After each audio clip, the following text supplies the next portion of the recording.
Normally जो दैनिक जीवन में यूज़ करते, देखिए मैं यहाँ पे आपको घन दिखा रहा हूँ। देखिए ये क्यूब का आप लोग उपयोग करते हैं, इसको हिंदी में घन कहते हैं और इंग्लिश में इसको क्यूब कहा जाता है। तो ये खेलने वाला क्यूब है जिसमें आप कलर को अलग अलग मैच करते होंगे। तो इस क्यूब को अगर ध्यान से देखेंगे तो इसमें किसी भी एक पॉइंट पे अगर हम लोग बात करें, जैसे कि मैं इस पॉइंट पे बात करूँ, देखिए यहाँ पे तीन चीज़ हमको मिलता है। देखिए यहाँ से ऊपर की ओर जाएंगे हम लोग तो हमको ये क्या मिल रहा है, इसका ऊंचाई मिल रहा है। और यहाँ से ये क्या हो गया, इसका देखिए चौड़ाई हो गया। और यहाँ से यहाँ तक का क्या हो गया, इसका लंबाई हो गया। तो तीन चीज़ है, लंबाई, चौड़ाई और ऊपर की ओर ऊंचाई। और ये तीनों चीज़ को आप मेजरमेंट करेंगे, अगर टेप से नापेंगे या फिर स्केल से भी अगर आप नाप के देखेंगे, ठीक ना, इस प्रकार से स्केल से भी अगर इसके हर एक साइज को नाप के देखेंगे तो आप पाएंगे कि ये सभी तरफ से एक ही जैसा नाप का है। तो इस प्रकार से इस क्यूब का हमको आयतन ज्ञात करना है और उसके बाद ऊंचाई किस प्रकार इसको हम लोग कन्वर्ट कर सकते हैं, ठीक ना। तो घन का आयतन और पृष्ठीय, वक्र पृष्ठ, संपूर्ण पृष्ठ कैसे हम लोग ज्ञात कर सकते हैं उसके बारे में हम लोग देखेंगे। तो चलिए शुरू करते हैं।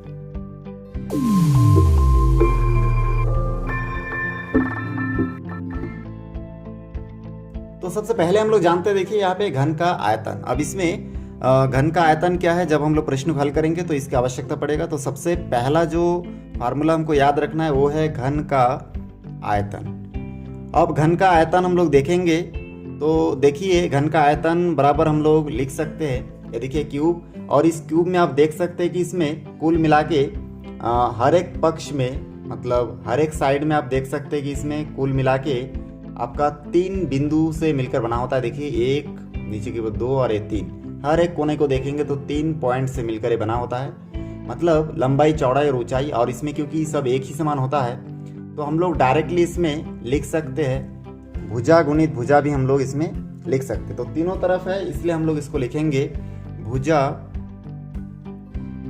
गुणित भुजा, क्योंकि एक पॉइंट पे हम लोग देख रहे हैं कि 3 भुजा आपस में आके इसमें टच हो रहा है। देखिए यहाँ पे 3 भुजा आपस में इसमें टच हो रहा है, 1 2 3, हर एक कोने को आप देख सकते हैं। तो इस प्रकार से 3 भुजा जो कि सब एक समान है, इसलिए हमको लंबाई, चौड़ाई, ऊंचाई लिखने की आवश्यकता नहीं है, क्योंकि इसमें लंबाई, चौड़ाई, ऊंचाई आपस में क्या है, बराबर है, इक्वल है, इसलिए हम लोग सब जगह पे भुजा लिख सकते हैं। तो इस प्रकार से भुजा को इंग्लिश में साइड कहते हैं। तो हम लोग भुजा का घात देखिए 3 बार है तो गुना में है, और इसका घात 3 लिख सकते हैं। उसी प्रकार से इसको अगर इंग्लिश में लिखे तो हम लोग घन का आयतन को वॉल्यूम भी कह सकते हैं, ठीक ना, क्योंकि आयतन को इंग्लिश में वॉल्यूम कहा जाता है। तो इस प्रकार से वॉल्यूम इक्वल टू, भुजा को हम लोग साइड बोलते हैं इंग्लिश में, इसलिए एस का घात 3 हम लोग लिख सकते हैं। तो इस प्रकार से घन का आयतन हो जाता है आपका v equal to S cube, मतलब यहाँ पे s मतलब साइड है तो यहाँ पे आप लिख सकते हैं, चूंकि साइड इक्वल टू, ठीक है, s है यहाँ पे, और इसमें वॉल्यूम को हम लोग v से दर्शाया है तो यहाँ पे वॉल्यूम इक्वल टू हम लोग v लिखेंगे। इंग्लिश में इसको आयतन बोलते हैं, ठीक है, हिंदी में आयतन बोलते हैं, इंग्लिश में वॉल्यूम कहा जाता है। तो चलिए अब इसके प्रश्न को हम लोग कैसे हल कर सकते हैं उसके बारे में देखते हैं। तो सबसे पहला जो प्रश्न है, चलिए मैं आपको इसके बाद प्रश्न को हल करने से पहले घनाभ के बारे में भी बता देता हूँ। यहाँ पे देखिए घनाभ को इंग्लिश में क्यूबॉइड कहा जाता है। इसमें हम लोग क्या करते हैं, घनाभ का जो डेफिनेशन है वो है आपका कि घनाभ में आमने सामने की सभी भुजाएं इक्वल होगा, ये जरूरी नहीं है। इसमें आमने सामने की भुजा अलग अलग नाप का होता है। जैसे कि यहाँ पे मैं आपको एक एग्जाम्पल के तौर पे एक डायरी ले रहा हूँ। देखिए इसमें आप देख सकते हैं कि इसमें ये जो ऊपर का जो 2 हिस्सा है, ये देखिए ये वाला हिस्सा और ये वाला हिस्सा आपस में क्या है, एक दूसरे के इक्वल है। लेकिन ठीक ना, ये हिस्सा और ये हिस्सा आपस में इक्वल है, और ये देखिए ये वाला हिस्सा ये ज़्यादा लंबा है, बाकी इधर का देखिए लंबाई कम है, इधर भी लंबाई कम है, इधर क्या है, लंबाई ज़्यादा है। तो इस प्रकार से इसमें हम लोग देखते हैं कि लंबाई, ऊंचाई, चौड़ाई सब अलग अलग नाप का हो सकता है, जैसे कि इस डायरी को देख के आपको पता चल रहा होगा। तो इस प्रकार से हम लोग इसमें जब घनाभ का डेफिनेशन लिखेंगे तो हम लोग तीनों इक्वल नहीं होते, इसलिए हम लोग यहाँ पे भुजा भुजा भुजा नहीं लिखेंगे, उसी के जगह पे हम लोग इसका लंबाई, चौड़ाई और ऊंचाई लिखेंगे। तो चलिए मैं यहाँ पे पहले नोट कर लेता हूँ। अब इसमें देखिए घनाभ का आयतन मैं लिख लेता हूँ। घनाभ का आयतन में मैं लिखूंगा लंबाई गुणित चौड़ाई गुणित ऊंचाई। तो लंबाई गुणित चौड़ाई गुणित ऐसे ऊंचाई हम लोग लिख सकते हैं। यहाँ पे इस घनाभ और घन में इतना ही फर्क है कि घन में सभी भुजा बराबर होती है, इसलिए भुजा भुजा भुजा लिखा जाता है, जबकि घनाभ में लंबाई चौड़ाई ऊंचाई अलग अलग नाप का हो सकता है, इसलिए हम लोग जैसे देखते हैं कि कोलगेट पेस्ट वगैरह खरीद के लाते हैं, उसका बॉक्स हो सकता है। फिर बहुत तरह से चौकोना बॉक्स जिसमें उसमें सभी भुजा एक समान नहीं होती है, उसी को हम लोग घनाभ कह सकते हैं। यहाँ पे देखिए घनाभ में अलग अलग आकृति माने अलग अलग नाप का होने के कारण लंबाई चौड़ाई ऊंचाई इस प्रकार से अलग अलग रहेगा। तो इसको हम लोग लिख सकते हैं, लंबाई को लेंथ बोलते हैं इसलिए एल से दर्शातेंगे, चौड़ाई को विड्थ बोलते हैं इसलिए बी से दर्शाएंगे, और ऊंचाई को हाइट बोलते हैं इंग्लिश में इसलिए एस से दर्शाएंगे। तो इंग्लिश में इसका डेफिनेशन हम लोग लिख सकते हैं, V इक्वल टू LBH, ये होता है आपका घनाभ का आयतन। तो घनाभ का और घन का आयतन लगभग इक्वल है, इसमें खाली फर्क इतना ही है कि इसमें घन में सभी भुजा एक समान होने के कारण इसको एक साथ S का घात 3 लिखा जाता है इंग्लिश में, लेकिन घनाभ में इसका लंबाई चौड़ाई ऊंचाई अलग अलग नाप का होने के कारण इसको अलग अलग लिखा जाता है। तो ये दो फार्मूला आपको आवश्यकता होगा अभी प्रश्नावली 19.1 को हल करने के लिए। तो चलिए उसका प्रश्न हल करके देखते हैं। यहाँ पे देखिए पहला प्रश्न में रिक्त स्थान दिया गया है, इसलिए पहला प्रश्न आप लोग स्वयं अपने से सॉल्व कर सकते हैं। दूसरा प्रश्न में लिखा है पानी की एक टंकी में 3 मीटर लंबी, ठीक है, टंकी 3 मीटर लंबी है, 2 मीटर चौड़ी है और 1 मीटर गहरी है, उसमें कितना लीटर पानी आएगा यदि 1 घन मीटर बराबर 1000 लीटर हो, ऐसा करके बताया गया है इसमें। तो इसको चलिए हम लोग यहाँ पे सबसे पहले हल लिखेंगे, उसके बाद लिखेंगे दिया है, क्योंकि यहाँ पे हमको आयतन ज्ञात करने के लिए कहा गया है। अब ये जो टंकी का साइज है देखिए, इसमें 3, 2 और 1 अलग अलग नाप का है, लंबाई चौड़ाई और ऊंचाई जो है अलग अलग नाप का है। इससे स्पष्ट हो जाता है कि हमको घनाभ निकालना है, मतलब अलग अलग नाप होगा तो घनाभ होगा और एक ही नाप होगा तो घन होगा। तो इसमें हम लोग घनाभ लिखेंगे कि घनाभ का आयतन भी लिख सकते हैं, ठीक ना। आप पानी के टंकी का आयतन भी लिख सकते हैं, तो घनाभ का आयतन लिखेंगे। और अगर चाहे तो कोष्टक में हम लोग लिख सकते हैं पानी की टंकी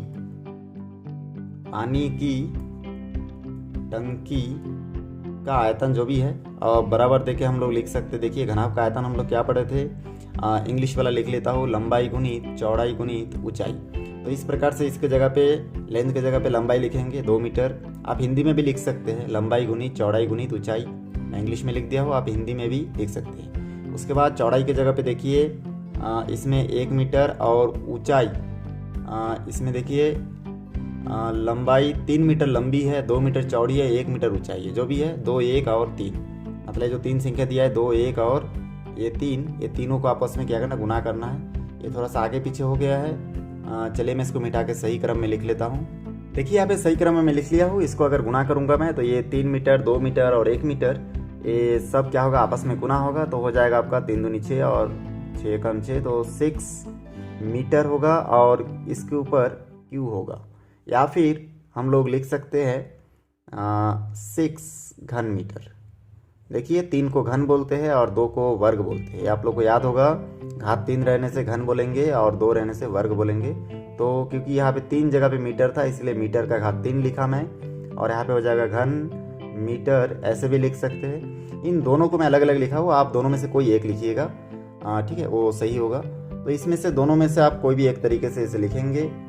उसके बाद देखिए यहाँ पे ऐसे लिखने के बाद यहाँ पे क्वेश्चन में बताया गया कि 1 घन मीटर बराबर 1000 लीटर लिखना है, तो यहाँ पे 6 घन मीटर हमको प्राप्त हुआ। तो इस प्रकार से हम लोग 6 घन मीटर को अगर हम लोग लीटर में चेंज करेंगे तो 6 के साथ 1000 का गुना करना पड़ेगा हमको, तो इसलिए हम लोग लिखेंगे यहाँ पे चुकी करके आप लिख सकते हैं 1 घन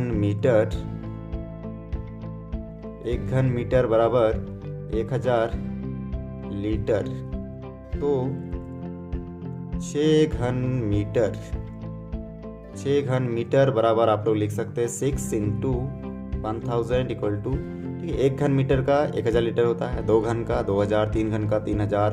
तो 6 घन का ज्ञात करने के लिए 6 से गुना करेंगे, तो इस प्रकार से 6000 लीटर हमको प्राप्त होगा। तो इस प्रकार से देखिए पहला प्रश्न बहुत आसानी से सॉल्व हो चुका है।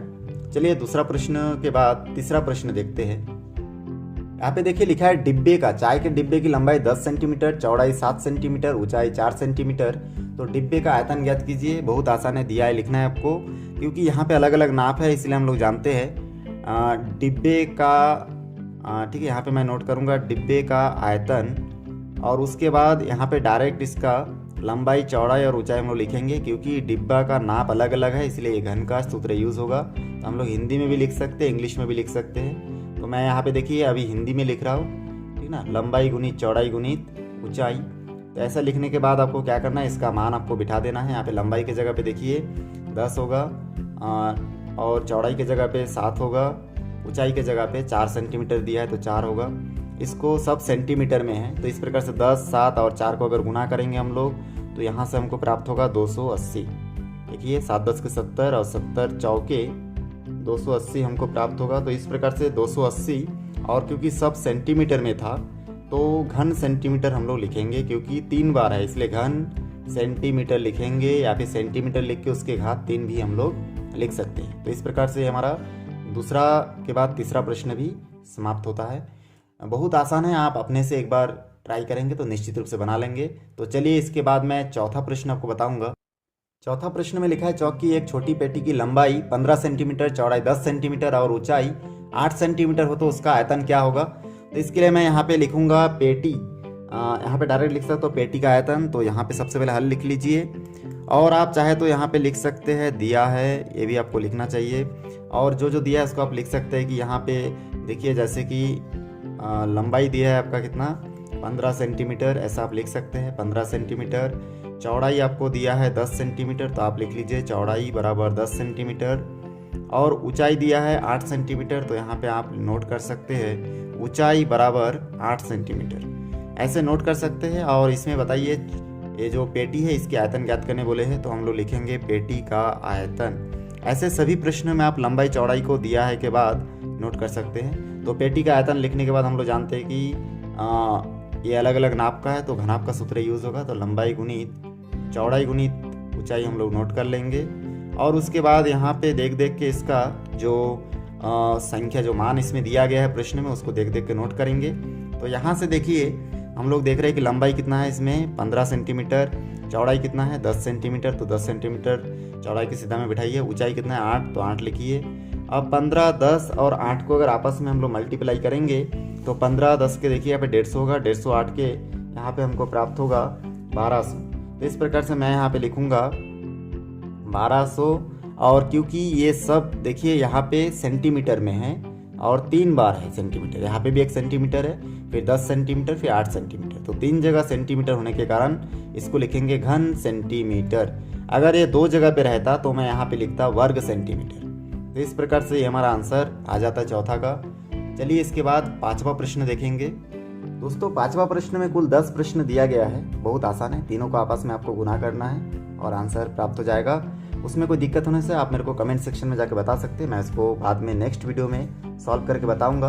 अभी मैं आपको डायरेक्ट प्रश्न नंबर 6 बता रहा हूँ। इसमें देखिए प्रश्न नंबर 6 में लिखा है कि एक घनाकर लकड़ी का आयतन जो है ये 480 घन सेंटीमीटर, यदि उसकी लंबाई 10 सेंटीमीटर, चौड़ाई 6 सेंटीमीटर, तो ऊंचाई ज्ञात कीजिए। ऊंचाई हमको मालूम नहीं, मैं यहाँ पे हल के बाद दिया है कि सब चीज़ नोट कर लिया हूँ। ऊंचाई हमको मालूम नहीं तो यहाँ पे मैं क्वेश्चन मार्क लगा देता हूँ। तो इस प्रकार से हमको ऊंचाई इसमें ज्ञात करके बताना है, बहुत आसान है। आपको दिख रहा है कि इसमें जो चीज़ दिया है उसको लिख लीजिए। आप देखिए लकड़ी का आयतन 480 घन सेंटीमीटर है, लंबाई चौड़ाई ऊंचाई, तो हम लोग जानते हैं कि आयतन बराबर लंबाई गुणित चौड़ाई गुणित ऊंचाई होता है, तो उसको मैं पहले नोट कर लेता हूँ। अब देखिए मैं नोट कर लिया हूँ। अब इसमें घनाभ का आयतन जो दिया है 480, तो यहाँ पे 480 लिख लीजिए। उसके बाद लंबाई देखिए यहाँ पे दिया है 10 सेंटीमीटर, तो 10 लिखिए। चौड़ाई दिया है 6 सेंटीमीटर, तो 6 लिखिए। ऊंचाई का मान तो दिया ही नहीं है, क्वेश्चन मार्क है, तो यहाँ पे ऊंचाई की जगह पे ऊंचाई को रहने दीजिए, क्योंकि ऊंचाई का मान हमको ज्ञात करना है। अब इसमें इन दोनों को गुना करेंगे तो यहाँ पे देखिए 60 मिलेगा, और यहाँ से ऊंचाई का ऊंचाई रहेगा। ऊंचाई का मान हमको ज्ञात करना है, इसलिए ऊंचाई को हम लोग उसके जगह पे रखेंगे, और बाकी यहाँ पे इसको पक्षांतर कर देंगे 60 को। तो ये 60 जो है देखिए पक्षांतर कर देंगे, तो यहाँ पे ऊंचाई को लिख लेता हूँ। 60 इधर गुना में है, इधर आके क्या हो जाएगा, ये भाग में परिवर्तित हो जाएगा, तो ये हो जाएगा 480/60, ऐसा होगा।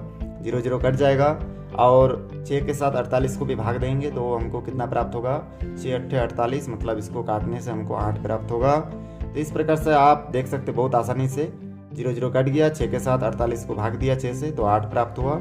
इस प्रकार से हमको ऊंचाई कितना प्राप्त हुआ, 8। तो ऊंचाई को इस तरफ लिख लीजिए, क्योंकि हमेशा लेफ्ट हैंड साइड में ऊंचाई जो भी मान है उसको हमेशा राइट हैंड साइड में लिखा जाता है, तो ये 8 को इधर लिखिए। अब यहाँ पे देखिए 8 सेंटीमीटर हमको प्राप्त हुआ।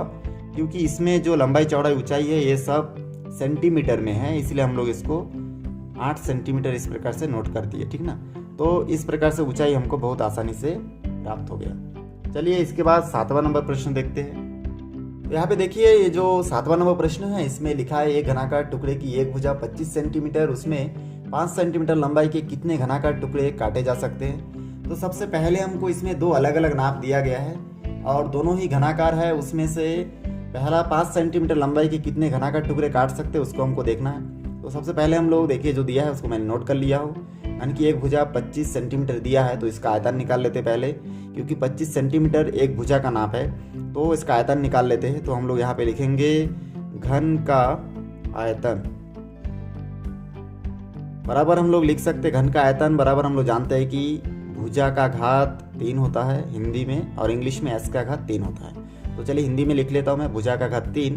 तो यहाँ पे देखिए 25, ठीक है 25 मतलब यहाँ पे हम लोग जब भुजा के जगह पे लिखेंगे और इसका घात 3, 25 को अगर हम लोग 3 बार गुना करेंगे तो देखिए यहाँ से हमको प्राप्त हो जाएगा 15,625 घन सेंटीमीटर।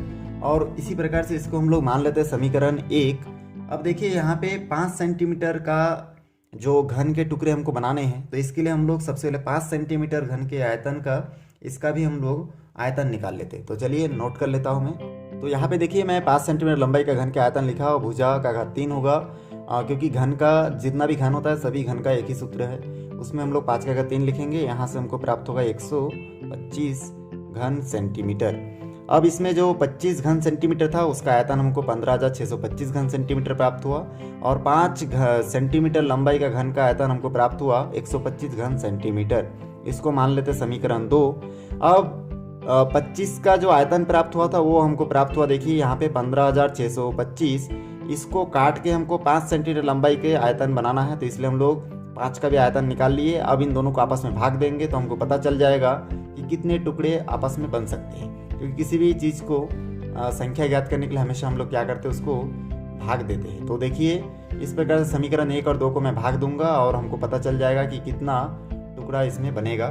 तो यहाँ पे मैं नोट कर दूंगा समीकरण 1 व 2 को भाग देने पर समीकरण 1 में 2 का भाग देने पर ऐसे करके नोट कर देना है। और उसके बाद देखिए भाग देके हम लोग देखेंगे तो समीकरण 1 और 2 को भाग देने पर यहाँ पे मैं नोट कर दूंगा घनों की संख्या, क्योंकि कितना घन बनेगा उसकी संख्या हमको ज्ञात करना है, इसलिए घनों की संख्या बराबर मैं लिखूंगा 15,625 भागित 125। अब इसको 125 से अगर 15,625 को भाग देंगे तो हमको यहाँ से प्राप्त होगा 125, मतलब घनों की संख्या 125 टुकड़े हमको प्राप्त होंगे। तो इस प्रकार से बहुत आसानी से देखिए हम लोगों का जो 7वां प्रश्न है ये भी कंप्लीट होता है। देखिए 8वां प्रश्न में लिखा है एक कमरे की लंबाई चौड़ाई ऊंचाई क्रमशः 5, इसका जो चौड़ाई है वो है 4.5 मीटर और जो ऊंचाई है वो है 3 मीटर। तो इसमें भरी हुई हवा का आयतन ज्ञात कीजिए। तो हम लोग कमरे के अंदर जो आयतन है उसका आयतन हमको ज्ञात करना है, ठीक ना। तो इस प्रकार से हम लोग कमरे का आयतन लिखेंगे और यहाँ पे नोट कर देंगे लंबाई गुनी चौड़ाई गुनी ऊंचाई, और इसका मान यहाँ पे हम लोग फिलअप करेंगे। तो सबसे पहले यहाँ पे देखिए इस चीज़ को मैं नोट कर लिया। नोट करने के बाद यहाँ पे आपको क्या करना है, इसका मान बिठाना है। तो यहाँ पे जो 3 मान दिया है उसको देख देख के बिठा दीजिए। 5 × 4.5 और इंटू ऊंचाई है 3 मीटर। तो इस प्रकार से देखिए हम लोग तीनों को बिठा दिए हैं।